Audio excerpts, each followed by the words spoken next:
ஓம் சாந்தி. எல்லோரும் குஷியாக இருக்கிறீங்களா? 8/2/2025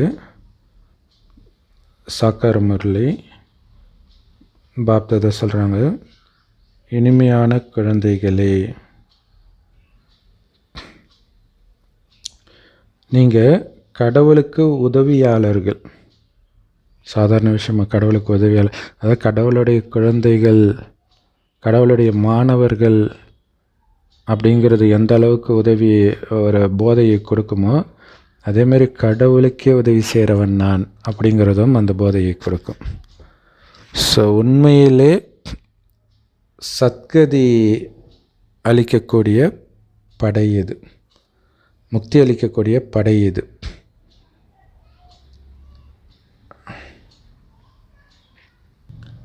ஸோ உண்மையிலே அமைதிப்படை, பீஸ் கீப்பிங் ஃபோர்ஸ் நாம தான். ஸோ அனைவருக்கும் அமைதியை கொடுக்க வேண்டும். கேள்வி, ஸோ அமைதி வேணும் அப்படின்னு யாராவது உங்ககிட்ட கேட்டாங்கன்னா, அமைதிக்கு என்ன தான் சொல்யூஷன் அப்படின்னு கேட்டாங்கன்னா, அவங்களுக்கு நீங்கள் என்ன புரிய வைக்கணும்? அவங்ககிட்ட சொல்லுங்கள், பாபா சொல்கிறாரு, உங்களுக்கு இப்போ மட்டும்தான் அமைதி வேணுமா? ஏன்னா இது அமைதிக்கான உலகமே கிடையாது, இது ஜெயிலு. அமைதிக்குனே ஒரு உலகம் இருக்குது, அதுதான் நம்முடைய உண்மையான வீடு. அங்கே தான் உண்மையான அமைதி கிடைக்கும். ஸோ உடம்பே இல்லாமல் ஆத்மா இருக்கும் பொழுது அமைதி இருந்தது. அடுத்தது தங்க யுகத்தில் தூய்மை இருக்கும். ஸோ தூய்மை மட்டும் இல்லை, அங்கே அமைதியும் ஆனந்தமும் இருக்கும். உடலோடு இருப்பீங்க, அது அனுபவமும் ஆகும். பரந்தாமத்தில் அனுபவம் ஆகாத ஒரு அமைதி. ஆனால் இங்கே உங்களுக்கு அமைதி, ஆனந்தம், தூய்மை எல்லாமே அனுபவமாகும். ஏன்னா உடல் இருக்கும் சொர்க்கத்தில். அது மட்டும் இல்லை, எல்லாமே இருக்கும். ஸோ அந்த ஆஸ்தியை கொடுப்பதற்காகத்தான் பாபா வந்திருக்கிறாரு. நீங்கள் பண்ண வேண்டியதெல்லாம் அவரை நினைவு பண்ணிட்டு இருந்தால் போதும் அப்படின்னு சொல்லுங்கள். இதனால் இப்போவுமே நீங்கள் அமைதியாக இருக்க முடியும் இல்லையா? இப்போவும் அமைதியாக இருக்க முடியும், எப்போவும் அமைதியாக இருக்க முடியும். பண்ண வேண்டியதெல்லாம் பாபாவை நினைக்கணும், அவ்வளவுதான். ஓம் சாந்தி. ஆன்மீக குழந்தைங்களுக்கு ஆன்மீக தந்தை சொல்கிறார், எல்லா மனிதர்களுக்கும் உடம்பில் ஆத்மா இருக்குன்னு தெரியும் இல்லை? உயிரோடு இருக்கிறாரு, ஜீவாத்மா அப்படின்னு சொல்கிறாங்க. ஆனால் உண்மையிலே நாம் ஆத்மாக்கள் தான். பிறகு தான் உடம்பை அடையிறோம். உடம்பு ஆத்மாவுடைய வால் பின்னாடி சேர்ந்துக்குது. ஆனால் யாருமே தன்னுடைய ஆத்மாவை பார்த்தது கிடையாது. ஆத்மா இருக்குது, உயிர் இருக்குதுன்னு மட்டும் புரிஞ்சிக்க முடியும். எப்படி ஆத்மாவை பற்றி பார்க்காமலே புரிஞ்சிக்கிறாங்களோ, அதே மாதிரி தான் பரமாத்மாவும் ஆத்மாக்களில் உயர்ந்தவர் அப்படின்னு சொல்கிறாங்க. ஆத்மாவையும் பார்க்க முடியாது, பரமாத்மாவையும் பார்க்க முடியாது. யாருமே பரமாத்மாவை பார்த்தது கிடையாது.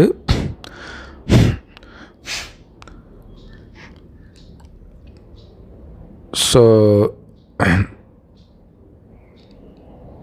அவர்களையும் பார்த்தது கிடையாது, அவர்களுடைய தந்தையையும் பார்த்தது கிடையாது.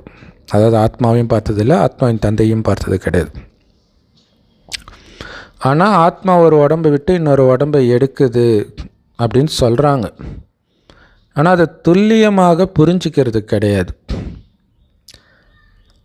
84 யோனி வர்க்கம் எடுத்திருக்கிறோம், 84 ஜீவராசிகளாக பிறந்திருக்கிறோம் அப்படிலாம் சொல்லுவாங்க. உண்மையிலே மொத்தம் 84 பிறவி தான். 84ம் மனிதனாக தான் நம்ம பிறப்போம். அவங்களுக்கு எந்த ஆத்மா எத்தனை பிறவி எடுக்குதுன்னு தெரியாது. அப்பாவை கூப்பிடுறாங்க துக்கம் வரும்பொழுதெல்லாம். அல்லா, ஏசப்பா, அவங்க என்ன பேர் சொன்னாலும் கடவுளை நினச்சி தான் கூப்பிடுறாங்க. ஆனால் அவரை ஒருபொழுதும் அவங்க பார்த்தது கிடையாது, அவரை பற்றி தெரியவும் செய்யாது. வந்தால் மட்டும் எப்படி கண்டுபிடிப்பாங்க? ஒருவேளை ஆத்மா எப்படி இருக்குதுன்னு துல்லியமாக தெரிந்தால் அப்பாவையும் அவங்க தெரிஞ்சிருப்பாங்க. அவர்களையே தெரியாத பொழுது யார் புரிய வைப்பார்கள்? தன்னை பற்றியே தெரியாதவர்களுக்கு தலைவனை பற்றி, கடவுளை பற்றி யார் புரிய வைக்கிறது? ஸோ இதுக்கு பேர் தான் தன்னை உணர்தல், இல்லையா? ஸோ தெரியலன்றது மட்டும் தெரிஞ்சு வச்சுருக்குறாங்க. நான் உடலும் அல்ல மனமும் அல்லன்ட்டு ஈஷாவில் சொல்லிகிட்டு இருப்பாங்க. ஆனால் என்னன்னு தெரியாது. ஸோ பாபா மட்டும்தான் இந்த புரிதலை எடுத்துகிட்டு வர முடியும். யாருக்குமே ஆத்மானா என்ன, அது எப்படி இருக்கும், எங்கேருந்து வருது, அது எப்படி ஜென்மம் எடுக்குது, அதுக்குள்ளே 84 பிறவிகள் எப்படி பதிவாகி இருக்குது அந்த குட்டிக்கோண்ட ஆத்மாக்குள்ளே அப்படின்னு யாருக்கும் தெரியாது. தன்னை பற்றியே தெரியாத பொழுது தந்தையை எப்படி அவங்க தெரிஞ்சிருக்க முடியும்? லக்ஷ்மி நாராயணன் கூட மனிதன் தான். மனிதனில் உயர்ந்த பதவி, அவ்வளோதான். புருஷோத்தமர், மனிதர்களில் உத்தமர், உத்தம புருஷன். புருஷனா ஆத்மா, அதில் உத்தமர், உயர்ந்தவர். எப்படி அந்த பதவியை அடைஞ்சாங்க அதுவும் யாருக்கும் தெரியாது. கண்டிப்பாக மனிதர்கள் தானே இதை தெரிஞ்சுக்கணும். அவர்கள் சொர்க்கத்தின் எஜமானர்களாக இருந்தாங்கன்னு சொல்கிறாங்க. ஆனால் எப்படி அந்த எஜமான தன்மையை அடைந்தார்கள்? பிறகு எங்கே போனாங்க? மனிதர்களுக்கு எதுவுமே தெரியல. இப்போ தான் நம்ம எல்லாத்தையும் தெரிந்தவர்களாக இருக்கிறோம். பாபா குழந்தை ஆகிறதுக்கு முன்னாடி நமக்கும் எதுவும் தெரியாமல் தான் இருந்தது. உதாரணத்துக்கு, ஒரு குழந்தைக்கு வக்கீல்னா என்னன்னு தெரியுமா? படிக்க படிக்க ஒரு டைமுக்கு அப்புறம் வக்கீலாக ஆகிறார். அதே மாதிரி தான் இந்த லக்ஷ்மி நாராயணன் கூட படித்து தான் அப்படி ஆனார்கள். ஸோ சட்டம் படிக்கிறதுக்கு, மருத்துவம் படிக்கிறதுக்கெல்லாம் புத்தகங்கள் இருக்குது. அதே மாதிரி லக்ஷ்மி நாராயணன் ஆகிறதுக்கான புத்தகம் என்ன தெரியுமா? கீதை. கீதையை படித்து தான் அவர்கள் அப்படி ஆனார்கள். அந்த கீதையை சொன்னது யார்? அதில் ராஜயோகம் இருக்குது. அதை கற்றுக் கொடுத்தது யார்? யாருக்கும் தெரியாது. ஏன்னா கீதையில் சிவனுக்கு பதிலாக கிருஷ்ணர் பேரை போட்டாங்க. ஸோ கீதையை சொன்னவர் தான் உலகத்தின் கடவுளாக இருக்க முடியும். அப்போ கீதையே சிவன் சொல்லலைன்னா எதுக்கு சிவராத்திரி கொண்டாடுறீங்க? இவர் என்ன பண்ணார்? இல்லை, கீதையை சொன்னதுனால தான் அந்த மகிமை. சிவபாபா தான் உங்களை விஷ்ணுபுரிக்கு எஜமானராக, கிருஷ்ணபுரிக்கு எஜமானராக மாத்துறார், லக்ஷ்மி நாராயணனாக மாத்துறார். கிருஷ்ணர் சொர்க்கத்தின் எஜமானர். சொர்க்கத்தின் எஜமானர்களாக இருந்தாங்க.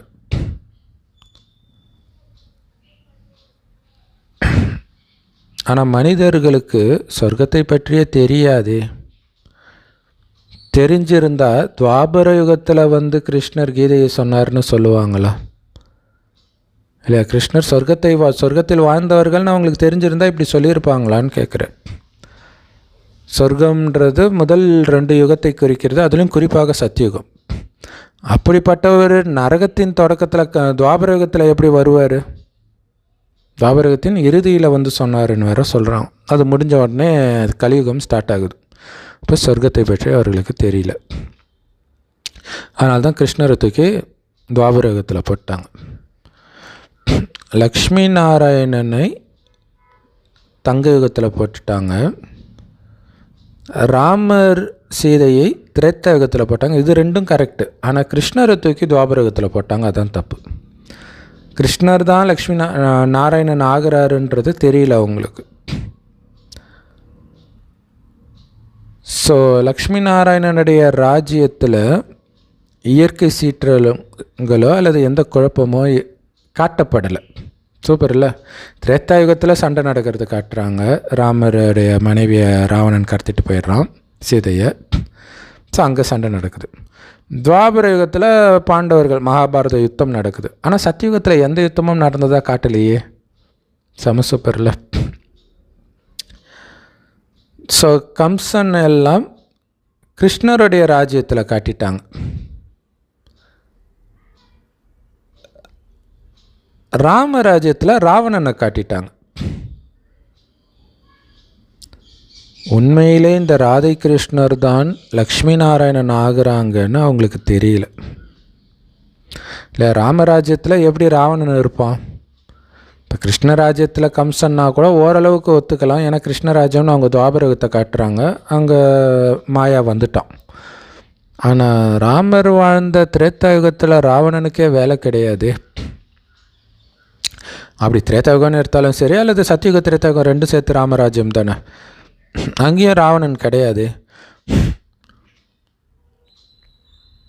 ஸோ அப்போ ராதை கிருஷ்ணர் தான் லக்ஷ்மி நாராயணன் ஆகிறாங்கன்னு கூட தெரியாமல் இருக்கிறதுக்கு பேர் தான் அஞ்ஞான இருள், கார் இருள்ன்ற. அஞ்ஞானத்தை தான் இருள், இருட்டு, டார்க்னஸ் அப்படின்னு சொல்லப்படுது. இந்த ஞானத்தை ஒளின்னு சொல்லப்படுது. யார் இந்த ஒளியை எடுத்துகிட்டு வர்றது? தந்தை தான் எடுத்துகிட்டு வர்றார். ஞானத்தை பகல் என்றும் பக்தியை இரவென்றும் சொல்லப்படுகிறது. அப்போ தந்தை எடுத்துகிட்டு வர்றாருன்னா எதை எடுத்துகிட்டு வர்றார்? ஒளி, ஞான ஒளியை எடுத்துகிட்டு வர்றார்.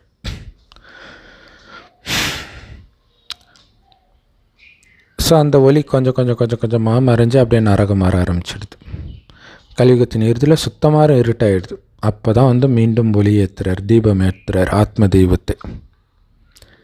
ஜென்ம ஜென்மமாக பக்தி மார்க்கம் தொடருதுன்னு புரிஞ்சுக்கிறாங்க.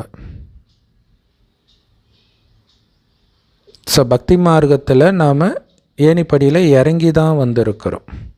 கலைகள் குறைஞ்சி தான் வந்திருக்குது. ஒரு புது வீடு கட்டுறாங்கன்னா வருஷம் அந்த வீட்டுடைய ஆயுள் குறைஞ்சிக்கிட்டே தானே வரும்.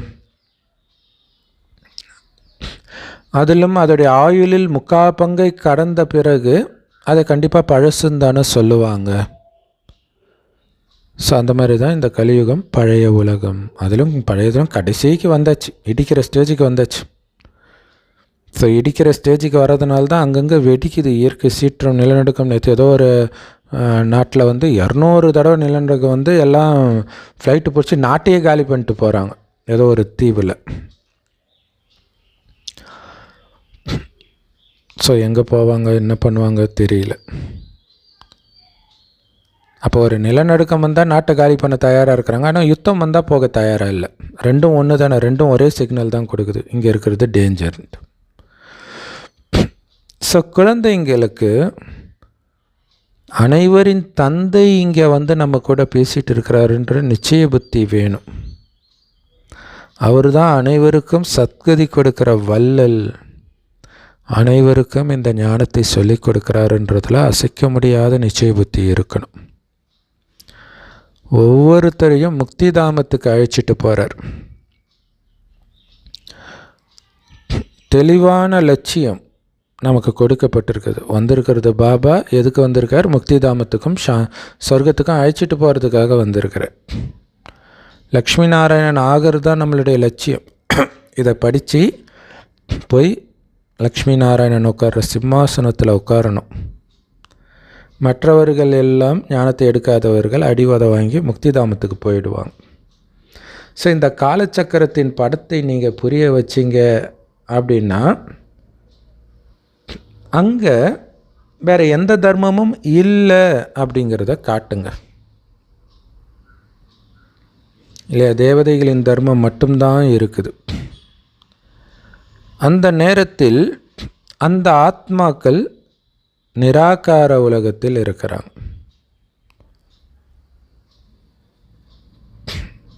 மற்ற தர்மத்து ஆத்மாக்கள் கிறிஸ்தவர்கள், முஸ்லீம்கள், சீக்கியர்கள் எல்லாமே நிராகார உலகத்தில் பரந்தாமத்தில் இருக்கிறாங்க. மற்றபடி ஆகாயம்ன்றது அது காலியான இடம். காற்றை காற்றுன்னு சொல்லுவாங்க, ஆகாயத்தை ஆகாயம்னு சொல்லுவாங்க. ஸோ ஒன்றுத்துக்கும் பேர் இருக்குதுல்ல. அப்படி இருக்கும்போது எப்படி எல்லாரும் பகவான் ஆக முடியும், பரமாத்மா ஆக முடியும்?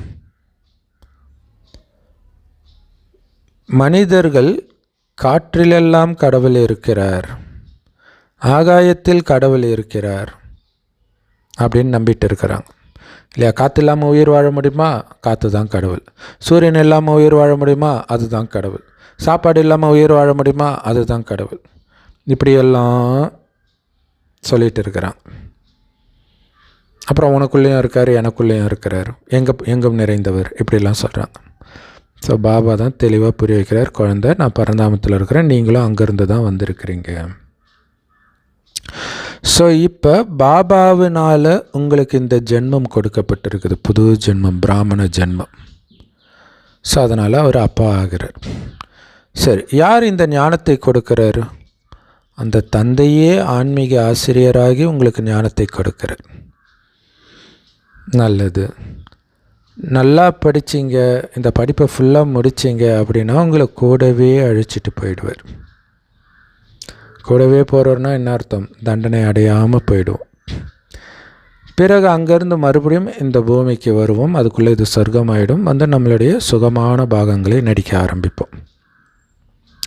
ஸோ முதலாக பரந்தாமத்தில் வந்து சொர்க்கத்துக்கு, தங்க யுகத்துக்குத்தான் வருகிறோம். ஸோ அப்படி சுகம் நிரம்பிய உலகத்துக்கு வந்த நாம தான் மறுஜன்மம் எடுத்து எடுத்து இப்போ கலியுகத்தின் இறுதியில் துக்கம் நிரம்பிய உலகத்தில் வந்து மாட்டிக்கிட்டோம். ஸோ அனைத்து ஜென்மங்களின் இறுதிக்கு வந்துட்டோம். ஸோ அதனால் இப்போ நீங்கள் மேலே போயிட்டு மீண்டும் முதல்ல வந்து சுகத்தை பாகத்தை நடிக்க போகிறீங்க. ஸோ அதுக்காக வேகமாக ஓடுங்கன்றார். ஓட்டப்பந்தயம் இது இல்லையா? சீக்கிரமாக போயிட்டு வாங்கன்றார் இல்லை? எந்த அளவுக்கு சீக்கிரமாக நீங்கள் மேலே போகிறீங்களோ அந்தளவுக்கு சீக்கிரமாக நம்ம சொர்க்கத்துக்கு வந்துடுவோம் இல்லை? முதல்ல வரவங்க வந்து முதலே போயிடுவாங்க. லேட்டாக வரவங்க லேட்டாக தான் இங்கேருந்து தண்டனையெல்லாம் அனுபவிச்சுட்டு அப்புறம் போவாங்க. ஸோ அதுக்கு தான் இங்கே இருக்கிற எதுலேயும் உங்கள் புத்தி ஒட்டாமல் பறந்தாமல் போகிறோம், சொர்க்கம் போகிறோம், பறந்தாமல் போகிறோம், சொர்க்கம் போகிறோம். இந்த உடலை விட்டு போகிறதுக்கு நான் தயாராக இருக்கிறேன். சதா ஞாபகம் இருக்கணும், விடுபட்டு இருக்கணும்னு பாபா சொல்கிறார். ஸோ பாபாவை நல்லா நினைவு பண்ணுங்க, மற்றவர்களுக்கும் இந்த ஞானத்தை நல்லா கொடுங்க.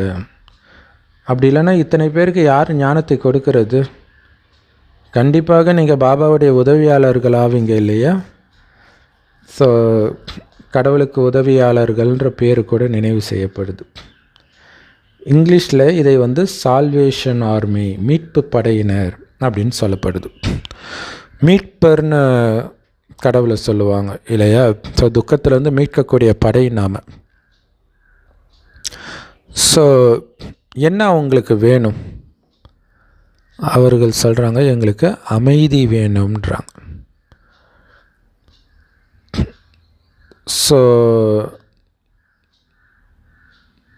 அமைதி வேணும் அப்படின்னு அவங்க யார்கிட்ட கேட்டாலும் யாரும் அவர்களுக்கு அமைதியை கொடுக்க முடியாது.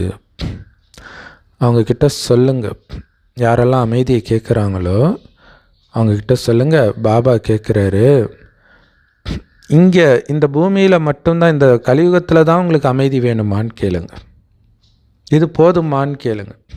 ஏன்னா பக்தியில் அதுதானே, குழந்தை வந்த அமைதி, கல்யாணம் ஆன அமைதி, சொத்து வந்த அமைதி, இப்படி கேட்டுகிட்டே இருக்கிறாங்க. ஸோ இது ஒன்றும் அமைதியின் இடமே கிடையாது. சாந்தி தாமத்தில் தான் உண்மையான வீடு, அங்கே தான் அமைதி இருக்கும். ஆத்மாவுக்கு உடல் இல்லாத பொழுது அது அமைதியாக இருக்கும்.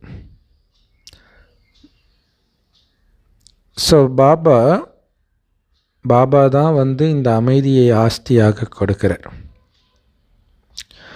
ஸோ உங்களில் கூட சிலர் இதை நல்ல யுக்தியாக புரிய வைக்கணும், அந்த டேலண்ட்டை வளர்த்துக்கோங்கன்றார் பாபா.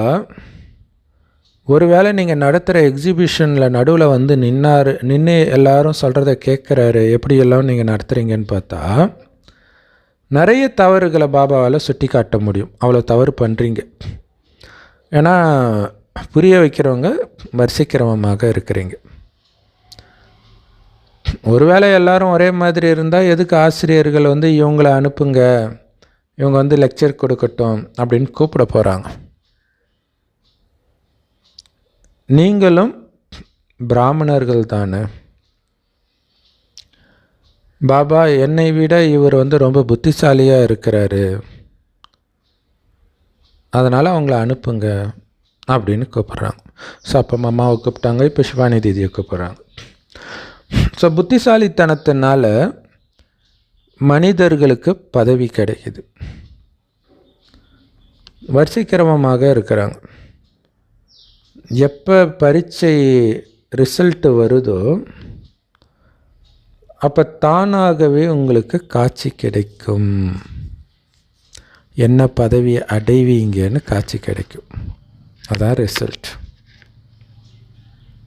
இல்லையா? இப்போ எப்படி எந்த அளவுக்கு பாபா நினைவில் இருந்து விகாரங்களை வென்று தூய்மையாகி நிறைய பேருக்கு ஞானத்தை கொடுத்தீங்க, இது எல்லாத்தையும் சேர்த்து உங்கள் குணம் எப்படி இருக்குது, இதையெல்லாம் வச்சு கடைசியில் ரிசல்ட் வெளியாகும். ரிசல்ட் ரெடி ஆனவுடனே உங்களுக்கு காட்சி கிடச்சிடும்ன்ற, டக்குன்னு வந்துடும் ரிசல்ட், வீடு தேடி வர மாதிரி உங்களுக்கு காட்சியாகவே கிடச்சிடும்.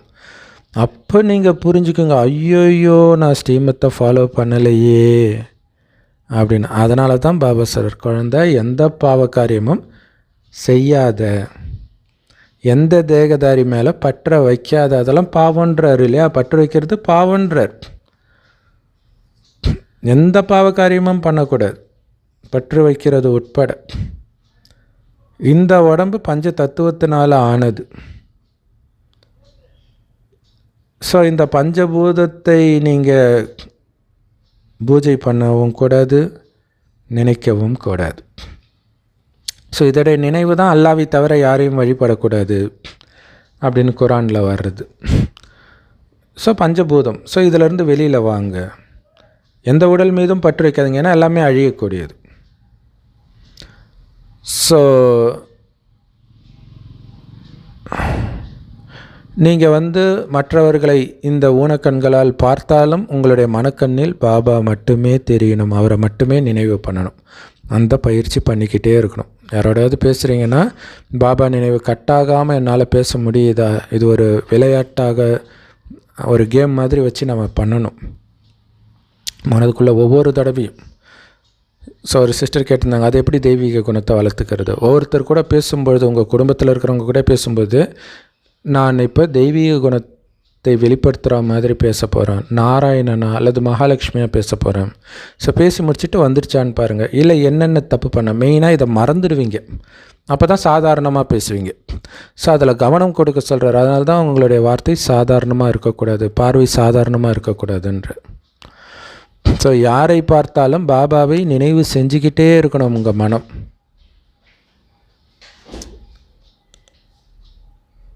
ஆத்மாவுக்கு நாம் இப்போ வீட்டுக்கு போக போகிறோம் அப்படிங்கிற ஞானம் கிடச்சிடுச்சு.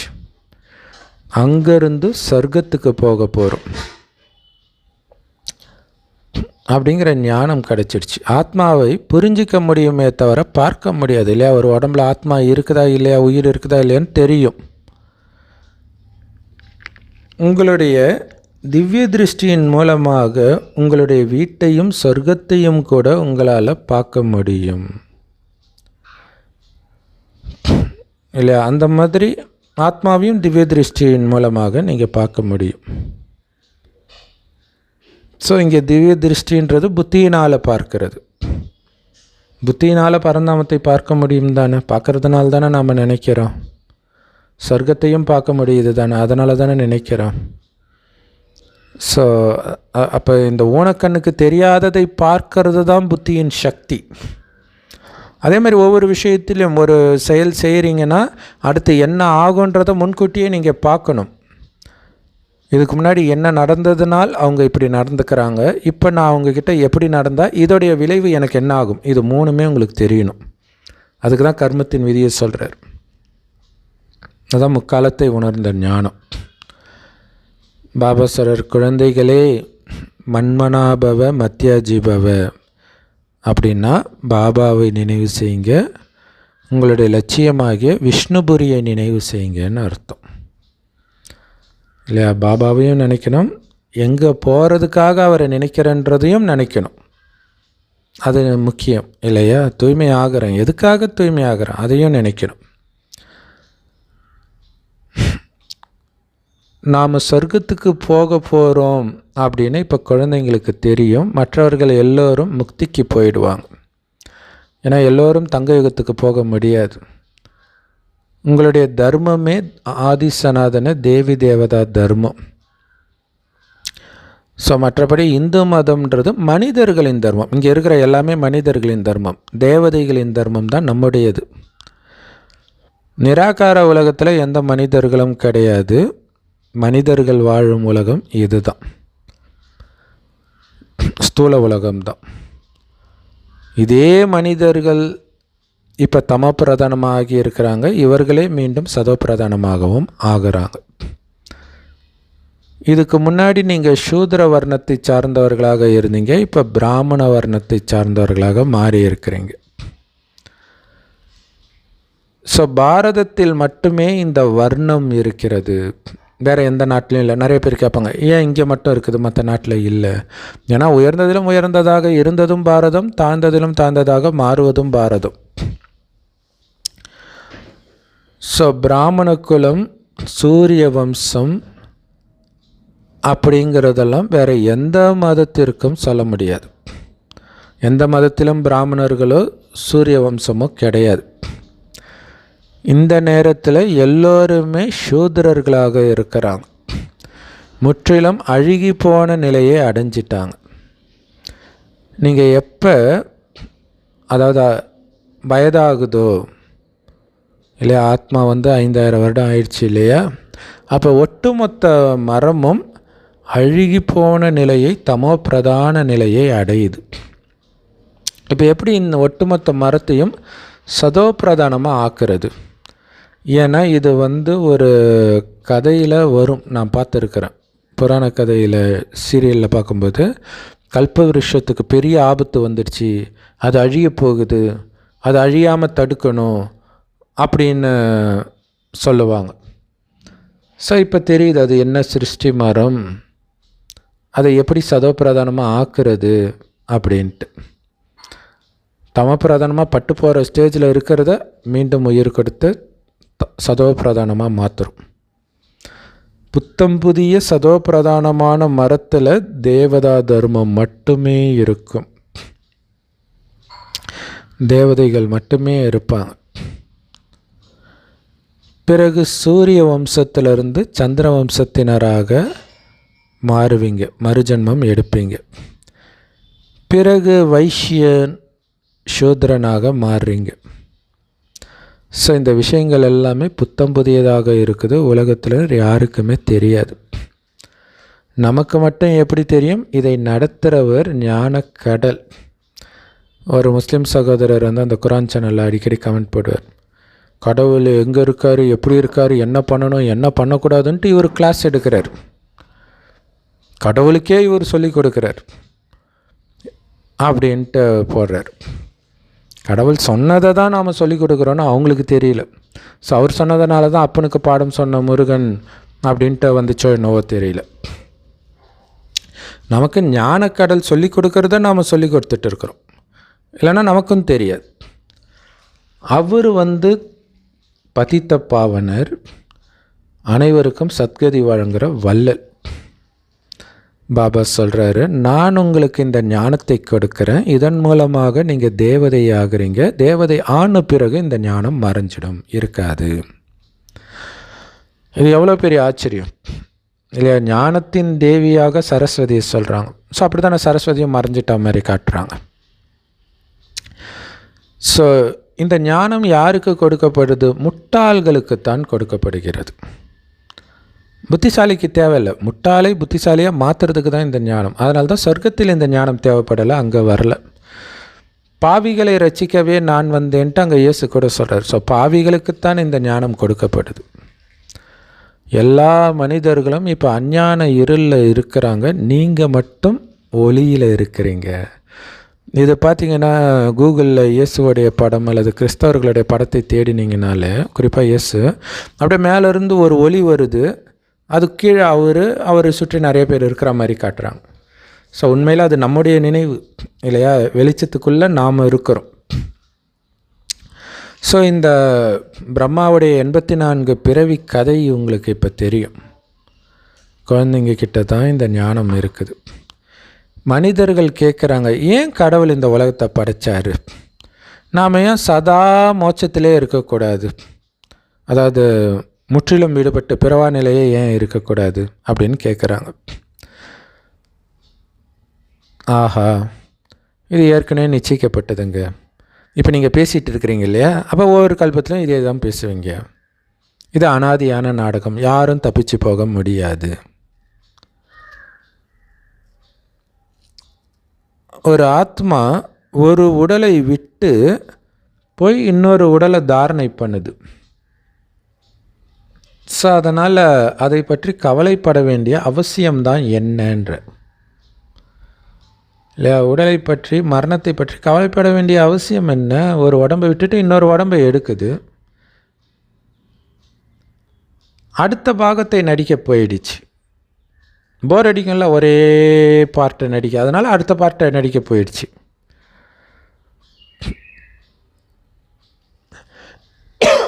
பாபா சொல்கிறாரு, ஒருவேளை நீங்கள் அழுவுறதுனால போன உயிர் திரும்ப அதே உடம்புக்குள்ளே வந்துச்சுன்னா நீங்கள் அழுறதுல ஒரு நியாயம் இருக்குது. அது வராதுன்னு கன்ஃபார்மாக தெரிந்த பிறகு அழுவதினால் என்ன நன்மை? பாபா எப்படி கேட்குறாரு பாருங்க. அழுது அது நடந்தால் பரவாயில்ல, அது முடியாதுன்னும் பொழுது அழுறதுனால என்ன கிடைக்கிது? ஸோ கிறிஸ்தவர்கள் முஸ்லீம்கள் வந்து அழக்கூடாதுன்னு சொல்லுவாங்க, ஆனால் அவங்க தனியாக போய் அழதான் செய்வாங்க. ஸோ அந்த மனதில் அந்த வலி இருக்குதுல்ல இல்லையா. அங்கே பாலஸ்தீனில் முஸ்லீம்கள் கஷ்டப்படும் போதே இங்கே துடிக்கிறாங்கன்னும் போது, அப்போ இவங்க குடும்பத்தில் இருக்கும்போது இவங்க அழாமல் இருப்பாங்களா? ஸோ இப்போ பாபா சொல்கிறார், பற்றை வென்றவர் ஆகணும், வெல்லணும். நீங்கள் எதுக்கு சுடுகாட்டு மேலே பற்று வைக்கிறீங்கன்றார். இது சுடுகாடு ஆயிடுச்சு, எல்லோரும் செத்துட்டாங்கன்னு புரிஞ்சுக்கோங்கன்றார். பாபா குழந்தைங்க எல்லாம் செத்துட்டாங்க தானே, மர்ஜீவா தானே, உடலே இல்லை, வெறும் ஆத்மான்னு புரிஞ்சுக்கோங்கன்றார். ஆனால் இங்கே சேவை செய்யணும் இல்லையா, அதனால் ஒரு உடம்பு கொடுக்கப்பட்டிருக்குது. ஆனாலும் உங்கள் புத்தி பூர்வ மத்தியில் அந்த ஆத்மாவில் மட்டும்தான் இருக்கணும், அப்போ தான் பற்று இருக்காது. சுடுகாட்டில் என்ன இருக்கும்? துக்கம், துக்கம், துக்கமே, வேறு எதுவுமே இருக்காது.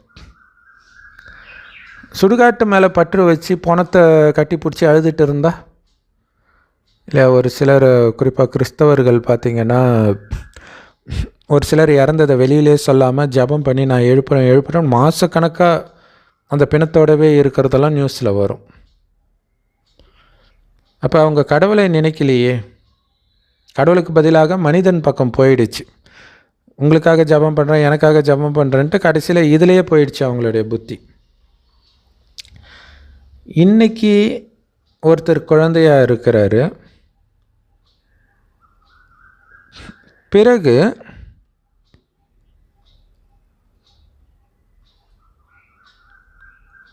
அவருக்கு அதிக நேரம் எடுக்கிறது கிடையாது அவங்க அப்பாவுடைய சிம்மாசனத்தை அபகரிக்கிறதுக்கு, அவமானப்படுத்துறதுக்கு.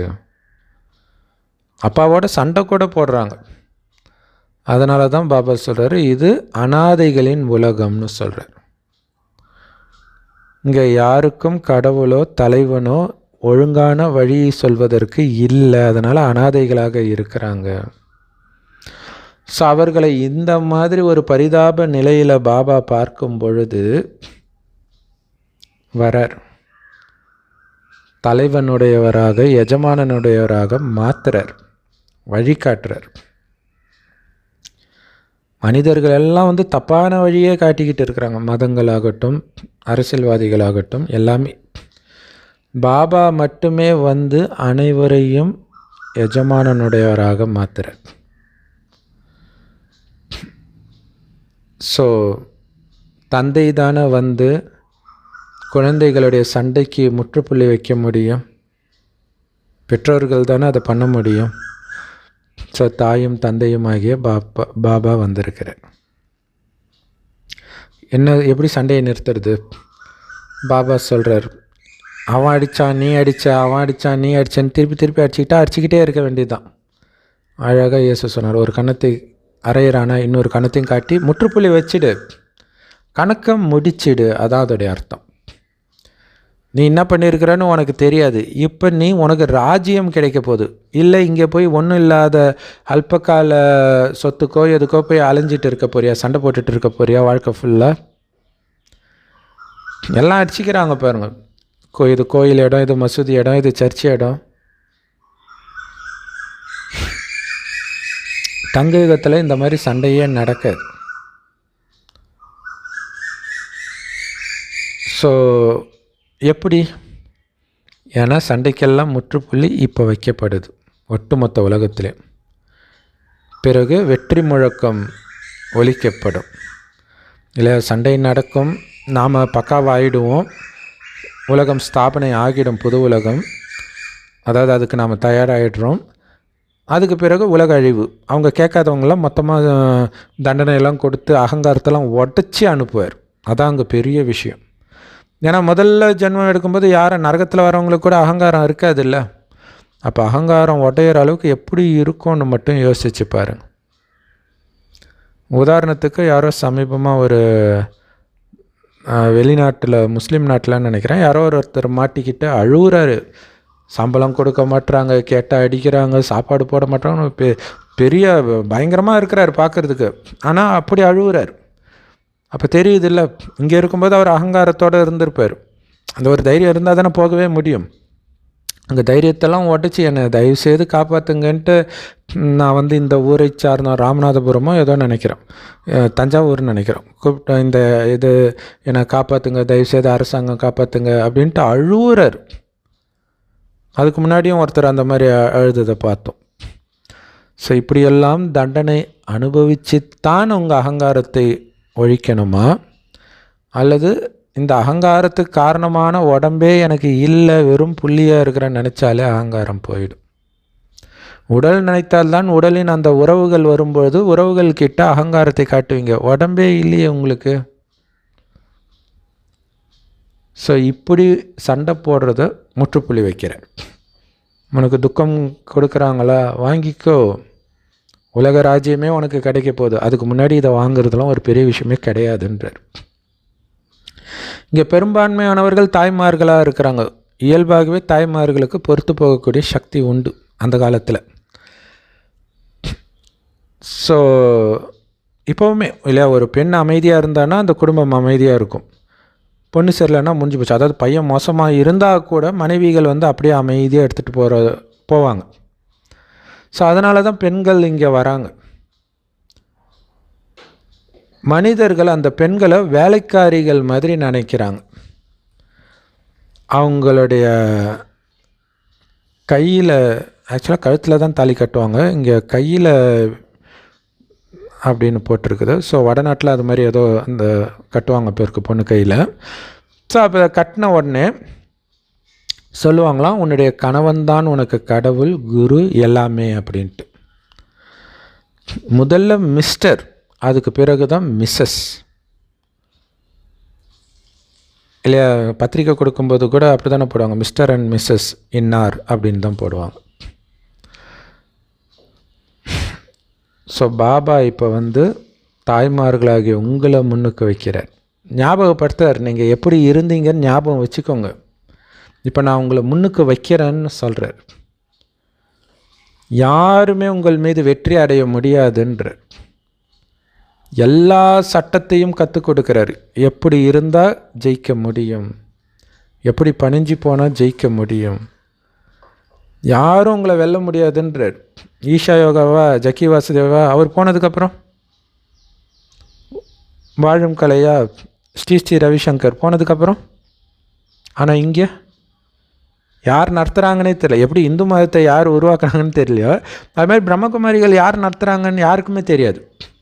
பிரம்மகுமாரிகள் பேர் மட்டும் தெரியும். ஸோ அனைத்து சட்டத்தையும் கற்றுக் கொடுக்குறார். எவ்வளோ ஸ்ட்ராங் ஆகுது நாளுக்கு நாள்.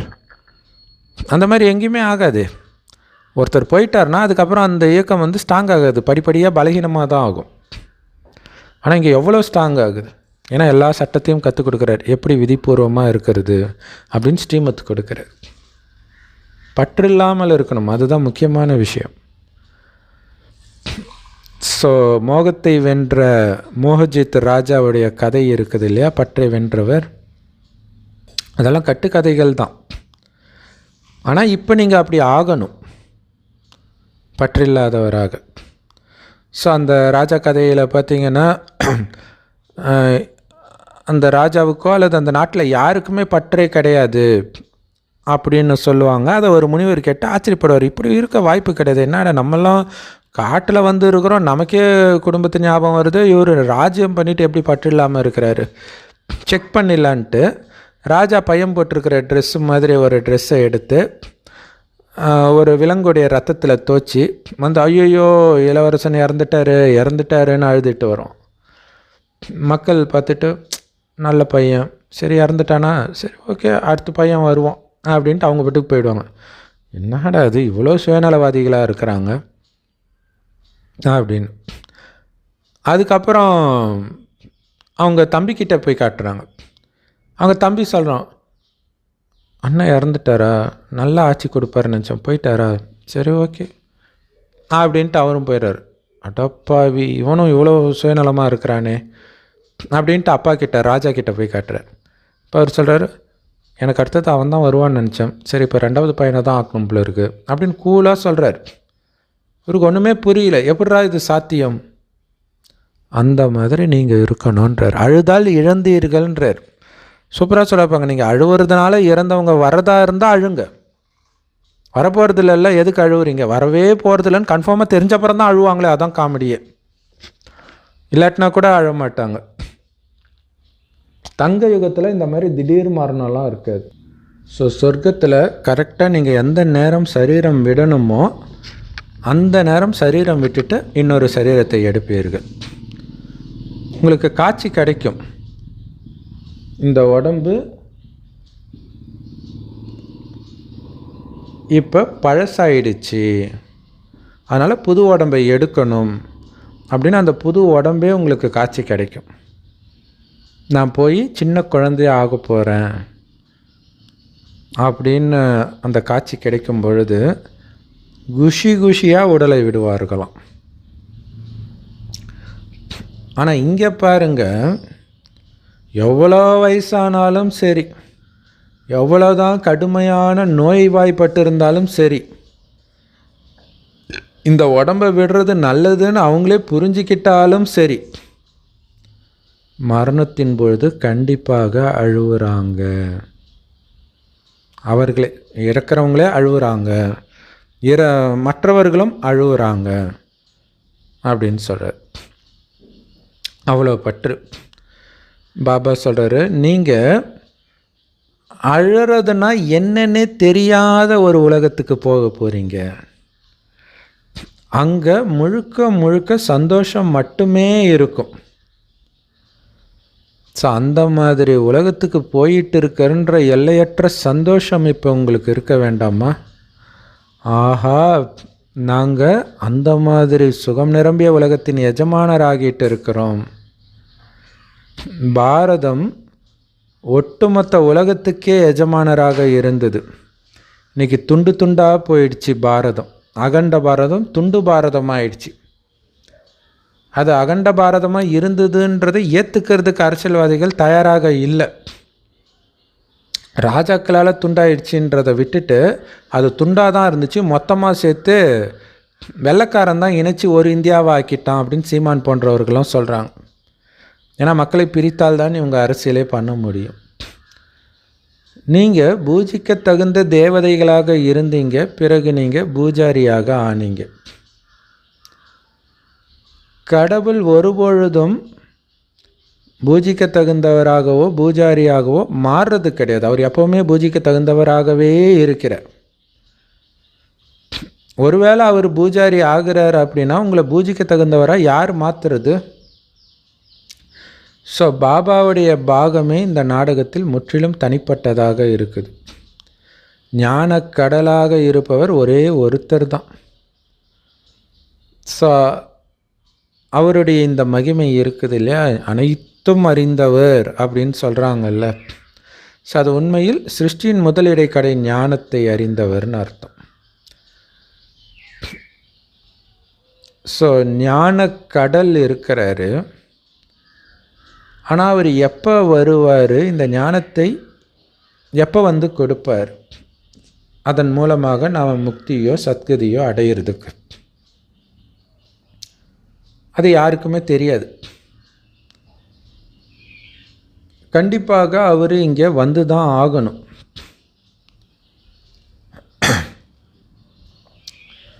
ஸோ முதல்ல இதை உங்கள் புத்தியில் ஆழமாக பதிய வைங்க.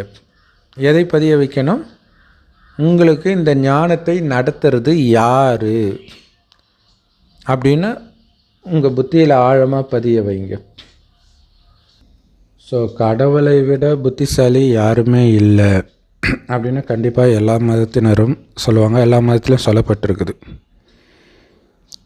ஸோ அந்த புத்திசாலித்தனத்தை அவர் காட்டணும் இல்லை, வந்து கொடுக்கணும் இல்லை, அந்த ஞானத்தை கண்டிப்பாக அதுக்கு அவர் இங்கே வந்தாகணும். ஸோ அதனால் நமக்கு இந்த ஞானத்தை நடத்துகிறது யாருன்றதை முதல்ல புத்தியில் ஆழமாக பதிய வைங்க. அந்த கடவுள் நடத்துகிறாருன்றது தான் இங்கே முக்கியமான விஷயமே. அப்போ எல்லா சந்தேகமும் போயிடும். நடத்துறது கடவுள் அப்படின்னு தெரிஞ்சிட்டாலே மற்ற சந்தேகமெல்லாம் ஓடி போயிடும். ஏன்னா கடவுள் சொல்கிறது கண்டிப்பாக உண்மையாக தான் இருக்கும் இல்லையா. திருமூர்த்தி, உலக சக்கரம், சிருஷ்டி மரம், கல்பவிருட்சம். ஸோ இதுதான் முக்கியமான படங்கள். இதை வைத்து முழு ஞானத்தையும் நீங்கள் புரிய வச்சிடலாம். மரத்தை பார்த்தவுடன் அவங்க புரிஞ்சுக்குவாங்க நம்ம எந்த மதத்தை சார்ந்தவர்கள். நாம் தங்க யுகத்துக்குள்ளே வர முடியாது அப்படின்னு மற்றவர்கள் புரிஞ்சுக்குவாங்க. ஏன்னா தங்க யுகம் முடிந்து தான் மற்ற மதங்களே வருதுன்னும் போது இவங்க வரமாட்டாங்கன்றதை புரிஞ்சுக்குவாங்க இல்லையா. அப்போ சொர்க்கம் எங்கே வருது? நம்ம கிறிஸ்தவ மதத்தை வச்சே கூட எடுத்துகிட்டு வரலாம். ஆதாம்னு வருது இல்லையா. அவங்க அப்படியே கதைக்கு போயிட்டாங்க. ஆனால் ஆதாம்ன்றது பிரம்மா. அதுக்கப்புறம் அவர் மூலமாக ஞானத்தை கேட்டு சொர்க்கம் வருது, லக்ஷ்மி நாராயணன் வராங்க. அதற்கு பிறகு தான் மற்ற மதங்கள் வருது. மற்றபடி வயிற்றில் பிறக்கக்கூடிய வம்சம் கிடையாது இது, அதை புரிஞ்சுக்கணும். ஸோ இந்த காலச்சக்கரம் படத்தை வந்து ரொம்ப பெருசாக வைங்க.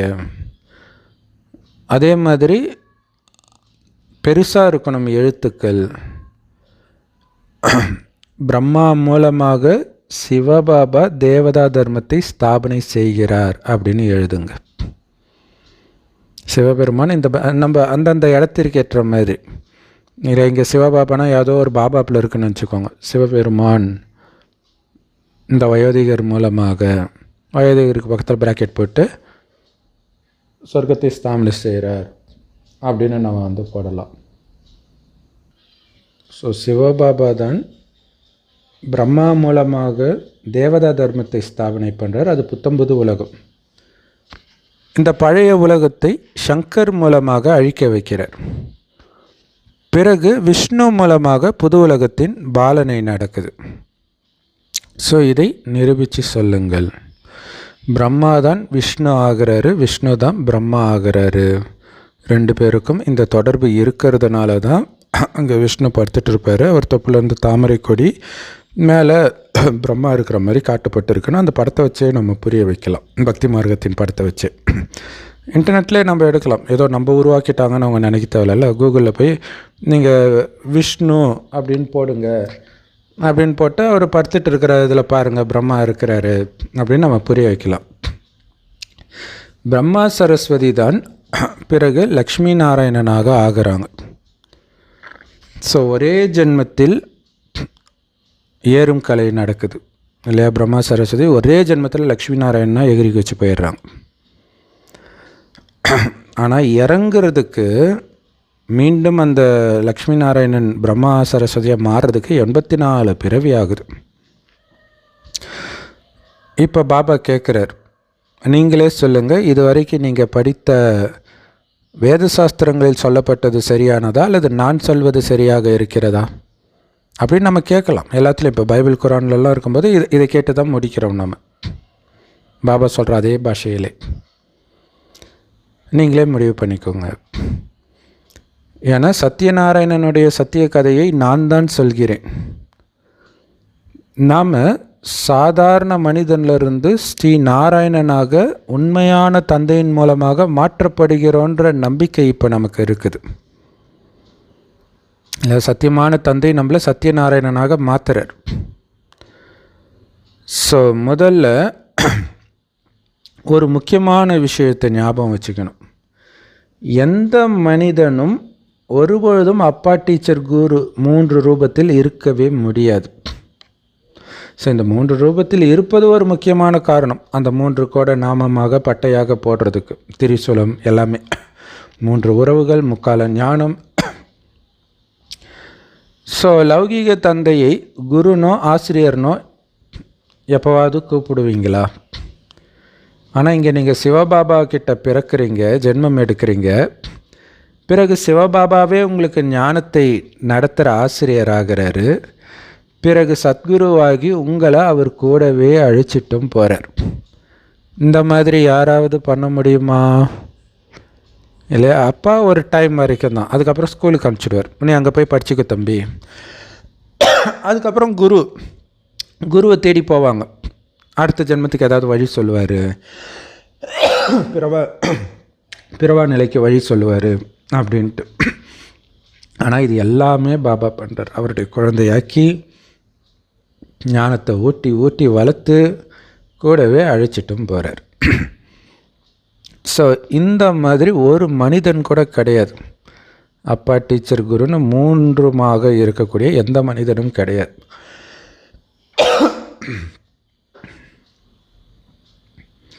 ஸோ சிவபாபா மட்டும்தான் அப்படி ஒரு தந்தை. லௌகிக அப்பா வெறும் அப்பாவாக தான் இருப்பார், டீச்சர் குருவாக இருக்க மாட்டார். ஸோ இவர் பரமபிதா, அனைவருக்கும் தந்தை. லௌகீக தந்தையை ஒருபொழுதும் பரமபிதா எல்லோருக்கும் தந்தைன்னு சொல்ல முடியாது. ஸோ எல்லா மதத்தினரும் இந்த ஒரு தந்தையைத்தான் நினைவு செய்கிறாங்க. ஆனால் தான் அவர் பரமபிதான்னு சொல்கிறோம். கண்டிப்பாக அவர் தந்தை. துக்கம் வந்தாலே எல்லோரும் அவரைத்தான் நினைக்கிறாங்க. இன்றைக்கி நாஸ்திகம் பேசி திமிராக பேசுகிறவங்கெல்லாம் கடைசியில் அழுவாங்க, கதறுவாங்க கடவுளை நினைத்து. அப்படி அவர் அகங்காரத்தை உடைத்து அனுப்புவார். அவர் அனுப்புவார்ன்றதோட நாடகம் அப்படி பண்ணும். ஏன்னா துக்கம் வந்தால் தானாக கடவுளை நினைப்பாங்க, நினைக்காமல் எங்கே போயிடுவாங்க. இப்போ துக்கம் இல்லாதனால கொஞ்சம் அகங்காரம் எட்டி பார்க்குது. சுகத்தில் யாரும் அவரை நினைக்கிறது கிடையாது, இப்போவும் சரி சொர்க்கத்திலையும் சரி. துக்கம் வரும்போது தான் விழுந்து விழுந்து சாமி கும்பிடுவாங்க. அதுக்கு முன்னாடி பிஸ்னஸில் பயங்கரமாக இருக்குது, அது இருக்குது, இது இருக்குதுன்னுவாங்க. பொண்ணை டைவர்ஸ் பண்ணி அனுப்பிச்சிட்டான் அப்படின்னா டக்குன்னு கோயிலுக்கு போக ஆரம்பிச்சிடுவாங்க. இறந்தே போயிட்டானா இன்னும் கடவுள் நம்பிக்கை அதிகமாகும். ஸோ துக்கம் வரும்போது தான் கடவுளை அதிகமாக நினைப்பாங்க. அந்த அகங்காரமெல்லாம் உடைய ஆரம்பிக்கும். ஸோ அந்த தந்தை கண்டிப்பாக உங்களை சொர்க்கத்தின் எஜமானர்களாக மாற்றுறார். ஏன்னா துக்கத்திலிருந்து மீட்டு சுகத்தை கொடுப்பதற்காகத்தான் கடவுளை வேண்டுறாங்க. ஸோ சுகம் நிரம்பிய உலகத்தையே படைத்து அதற்கு எஜமானராகவும் உங்களை ஆக்கிட்டு போகிறார். ஸோ அப்படிப்பட்ட தந்தைக்கு அன்பான நினைவுகள் மற்றும் காலை வணக்கம். பஞ்ச தத்துவத்தினால் ஆன உடலை பார்த்தாலும் பாபாவுடைய நினைவு கட்டாகாமல் இருக்கணும்.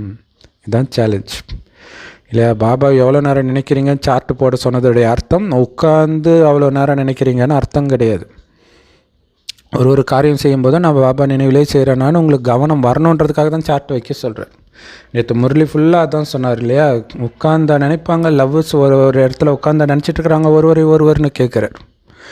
ஸோ யாரை பார்த்தாலும் பாபா நினைவு கட்டாகாமல் இருக்குதா? எவ்வளோ நேரம் பேசுனீங்க? அவ்வளோ நேரம் நினைவு சேமிப்பாச்சா? ஸோ அதில் கவனம் வைங்க. எந்த தேகதாரியின் மீதும் எந்த விதமான பற்றும் இருக்கக்கூடாது.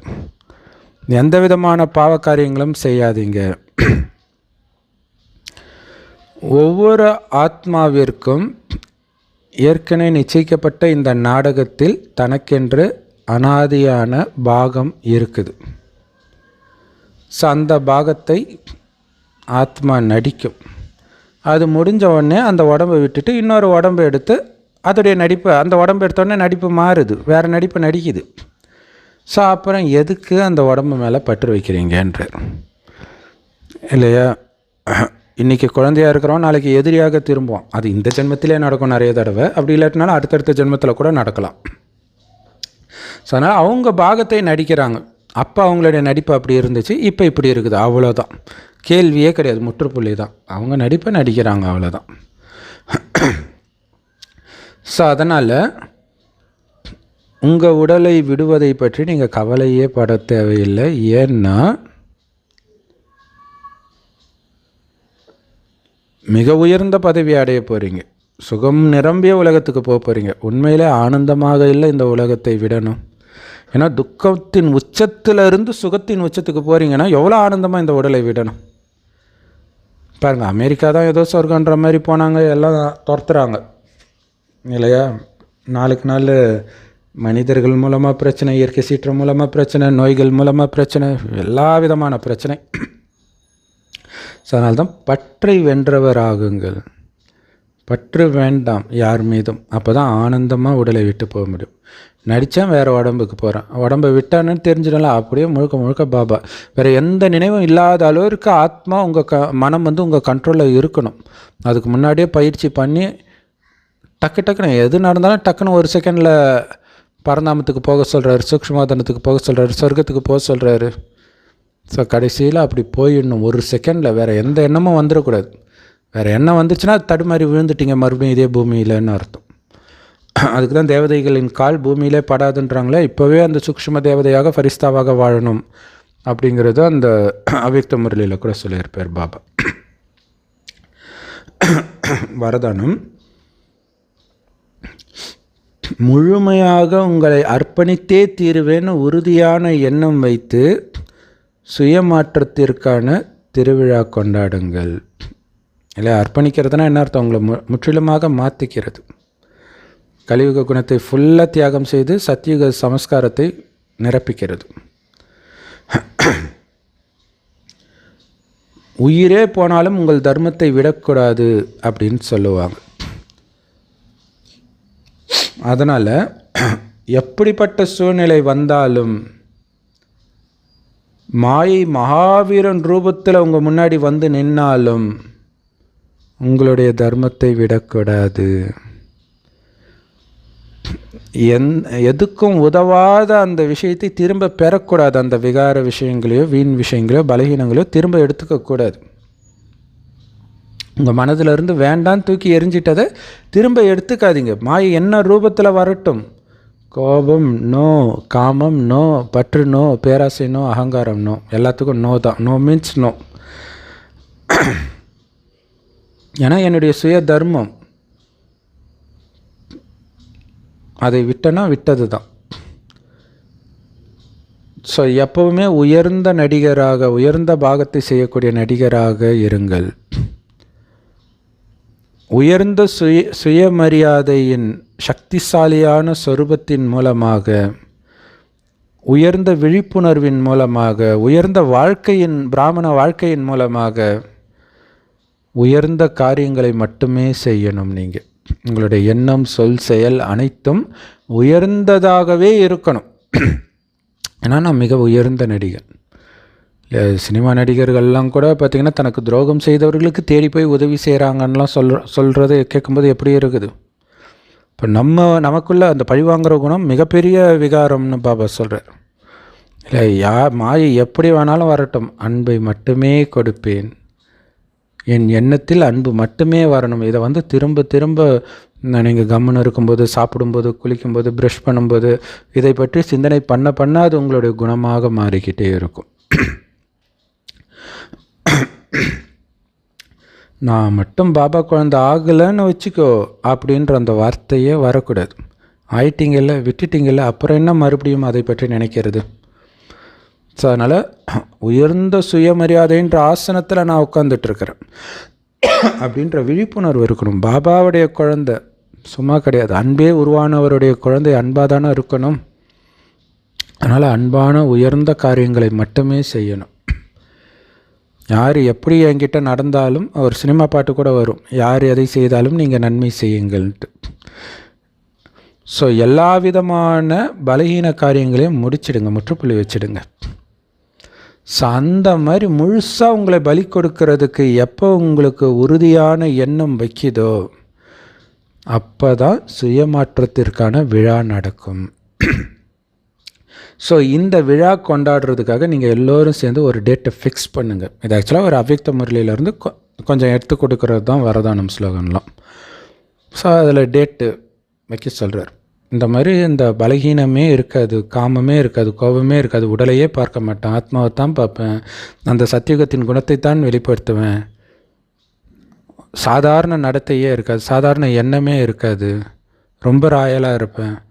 என்றைக்கு அதை பண்ண போகிறீங்க? என்றைக்கு அந்த விழா கொண்டாட போகிறீங்க அப்படின்னு பாபா சொல்கிறார். ஏன்னா இதுதான் உங்களுடைய தர்மம். ஆதி சனாதன தேவி தேவதா தர்மம் தான் நம்ம தர்மம், இந்து தர்மம் கிடையாது. அது விழ ஆரம்பித்த பிறகு இந்துன்னு சொல்கிறோம். விழறதுக்கு முன்னாடி இருந்தது தேவதை தர்மம். அதை சார்ந்தவன் நான், அந்த குணத்தை மட்டுமே வெளிப்படுத்துவேன். இந்து தர்மத்தின் அத்தனை குணத்தையும் நான் இப்போ விட்டுட்டு அதை மீண்டும் எடுக்க மாட்டேன் அப்படின்ட்டு இருக்கணும். ஸ்லோகன்: உண்மையான வைரமாகி அந்த வைரத்தின் ஜொலிப்பை இந்த உலகத்திற்கு வைப்ரேஷனாக பரவச் செய்யுங்கள். இல்லை, அதாவது உங்களுடைய எண்ணம் உண்மையான வைரமாகிறதுனா என்ன அர்த்தம்? உங்களுடைய எண்ணங்கள் அவ்வளவு தூய்மையாக, சுப பாவனை, சுப விருப்பம், அனைத்து ஆத்மாக்கள் மேலும் சுப விருப்பம் நல்லா இருக்கணும், தூய்மையாகணும், முடிந்த அளவுக்கு சொர்க்கத்தின் ஆரம்பத்தில் வரணும், முடிந்த அளவுக்கு உயர்ந்த பதவியை அவங்க அடையணும். இதே எண்ணம் மட்டும் வைக்கணும் நீங்கள். இதுதான் உண்மையான வைரத்தின் ஜொலிப்பை அதிர்வலைகளாக உலகம் முழுவதும் பரவச் செய்கிறதுன்றது. அதுதான் ஆக்சுவலாக அவ்யக்த மனச சேவை. ஸோ தொடர்ந்து இப்போவும் சொல்கிறாரு, ஏகாந்த பிரியராகி ஒற்றுமை மற்றும் ஒருமுகத்தன்மையை தாரணை பண்ணுங்க. சாதாரண சேவை பண்ணுறதெல்லாம் ஒரு பெரிய விஷயமே கிடையாது இல்லையா? சாதாரண சேவைன்றது இப்போ வாய்மொழியாக பாபாவுடைய ஞானத்தை கொடுக்கறது, அது ஒரு பெரிய விஷயமே கிடையாது. ஆனால் எது கெட்டு போயிருக்குதோ அதை சீர்திருத்தி வேற்றுமையில் ஒற்றுமை எடுத்துகிட்டு வர்றது இருக்குது பாருங்கள், அதுதான் பெரிய விஷயன்றார். அதனால தான் பாப்தாதா எப்போவுமே சொல்லுவாராம், முதல்ல ஒருவருடைய வழியில் நடக்கக்கூடிய, ஒருவரின் பலத்தில் இருக்கக்கூடிய, ஒருவர் மீது நம்பிக்கை இருக்கக்கூடிய அந்த ஒற்றுமை இருக்கணும். அதுக்கு பிறகு உங்கள் துணைவர்களோடு ஒற்றுமை இருக்கணும். சேவையில், வாயுமண்டலத்தில், எல்லாத்துலேயும் அந்த ஒற்றுமையின் அதிர்வலை யாரை பார்த்தாலும் ஒரே மாதிரி இருக்கணும். மகாபாரதத்தில் எந்த இடத்துலையும், ராமாயணத்தில் கூட அந்த சகோதரர்களுக்குள்ள ஒரு கருத்து வேறுபாடே வராது. தர்மர் சொன்னார்னா அப்படியே கேட்பாங்க எல்லாரும், ராமர் சொன்னால் அப்படியே கேட்பாங்க எல்லோரும். இல்லை, ராமர் சொல்லிட்டு அதான் ஃபைனல். ராமரை காட்டுக்கு அனுப்பும்போது லக்ஷ்மணனுக்கு கோபம் வரும் தான், ஆனால் ராமர் சொன்னோடனே அப்படியே அமைதியாக வந்துடுவார். ஸோ இதுதான் முக்கியமான விஷயம். அந்த ஒற்றுமையாக இருக்கிறது தான் பெரிய விஷயம். சேவை செய்கிறது பெரிய விஷயம் இல்லை. இங்கே வந்து பார்த்து ஒருத்தவங்க சொன்னாங்களாம், பிரம்மகுமாரி சென்டர் வந்து இத்தனை பொண்ணுங்க இருந்து அமைதியாக இருக்கிறாங்களா, சண்டையே வராதா? என்னால் நம்பவே முடியலையே. இல்லையா, ஒரு குடும்பத்தில் ஒரு மருமகள், ஒரு மாமியார், வெவ்வேறு வயதினர் வந்தால் கூட ஒற்றுமையாக இருக்க முடியல. இங்கே எல்லா வயதினரும் இருப்பாங்க சென்டரில், சரண்டர் சிஸ்டர்ஸே. இல்லை, இன்சார்ஜ் சிஸ்டர் எப்பயும் கொஞ்சம் வயசில் பெரியவங்களாக இருப்பாங்க. சில சமயம் அவங்களோட பெரிய ஒரு மாதாஜி கூட இருப்பாங்க. அதுக்கப்புறம் சிஸ்டருங்க ஒவ்வொரு வயசில் சீனியர் அதெல்லாம் இருப்பாங்க. ஸோ அதனால தான் பாபா சொல்கிறாரு, முதல்ல உங்களை பார்ப்பாங்க. நீங்கள் சொல்கிறதை விட உங்களுக்குள்ள ஒற்றுமை உண்மையிலே இருக்குதா, ஏன்னா 24 மணி நேரம் நீங்கள் ஒன்றா இருக்கிறீங்க. இதுதான் முக்கியமான விஷயம். இப்போ சர்ச்சுக்கு போகிறீங்க, யெகோவாவின் சாட்சிகள் எப்பயாவது ஒன்று கூடுறாங்க. ஆனால் சர்ச்சில் கூட எப்பயும் ஒன்றா இருப்பாங்க இல்லையா, சிஸ்டர்ஸ்லாம் ஒன்றா இருப்பாங்க. ஸோ இங்கே வந்து நம்ம சேவை பண்ணுறோம் அஞ்ஞானிகளுக்கு. ஸோ அப்போ அஞ்ஞானிகள் அங்கே வந்து ஏற்றுக்கிட்டு வர அந்த மதத்தை சார்ந்தவர்களுக்கு அவங்கள அப்போ தான் சந்திக்க போகிறாங்க. ஆனால் நம்ம 24 மணி நேரமும் சேவையில் இருக்க போகிறோம். அப்போ யார் பார்த்தாலும் இவர்களுக்குள்ள கொஞ்சம் கூட அந்த ஒரு மனக்கசப்பே இல்லையே. அதுவும் பாபா குழந்தைங்களை பொறுத்த வரைக்கும் என்ன மனக்கசப்பு வந்தாலும் உடனே பேச ஆரம்பிச்சிடுவாங்க. ஆச்சரியமாக இருக்கும். பெரிய பெரிய ஃபைட்டெல்லாம் நடக்கும், அடுத்த நாளே ஒன்றும் நடக்காத மாதிரி பேசுவாங்க. எப்படி பேசுகிறாங்கன்னா, பாபா அங்கே அடிப்பார் முரளியில். அது இல்லாமல் அவங்களே தினம் தினம் கேட்குறாங்கல்ல, நம்ம பண்ணுறது தப்புன்னு. நைட்டு தூக்கம் வராது. பாபா குழந்தைங்க வந்து ஒருத்தங்களை திட்டிட்டு நிம்மதியாக தூங்க முடியாது. அஞ்ஞானத்தில் திட்டு வாங்கினவன் தான் நிம்மதியாக தூங்க மாட்டான். ஆனால் இங்கே திட்டுறவன் நிம்மதியாக தூங்க மாட்டான். ஒரு வேளை திட்டு வாங்கிட்டு நீங்கள் அமைதியாக இருந்துட்டிங்கன்னா நிம்மதியாக தூங்குவீங்க. ஏன்னா ஜெயிச்சிட்டுமே அப்படின்ட்டு. ஸோ அதனால் ஒருவருடைய வழியில் ஃபாலோ பண்ணுறதுல ஒற்றுமை இருக்கணும். ஒருவரை மட்டும் பலமாக கொண்டவர்களாக நீங்கள் எல்லோரும் இருப்பதில் ஒற்றுமை இருக்கணும். ஒருவர் மீது மட்டும் நம்பிக்கை கொண்டவர்களாக இருப்பதில் ஒற்றுமை இருக்கணும். அதன் பிறகு தானாகவே துணைவர்களோடு ஒற்றுமை இருக்கும், சேவையில் ஒற்றுமை இருக்கும், அந்த வாயு மண்டலமே ஒற்றுமையாக இருக்கும். ஸோ அப்போ இதுக்கு மெயின் ஆதாரம் என்ன? பாபாவும் பாபாவுடைய வழியை மட்டும் பிடிக்கணும். ஸோ அதை தான் ஃபுல்லாகவே சொல்லிட்டு வராங்க. ஸோ இந்த இது ஃபுல்லாகவே ஏதோ ஒரு அவ்யக்த முரளியிலேருந்து எடுத்து போட்டுட்ருக்குறாங்க. சரி, ஓகே. செம்ம powerful Murali. I love you Bob Dada. Thank you Bob Dada. குஷியாக இருங்க, குளிர்ச்சியாக இருங்க.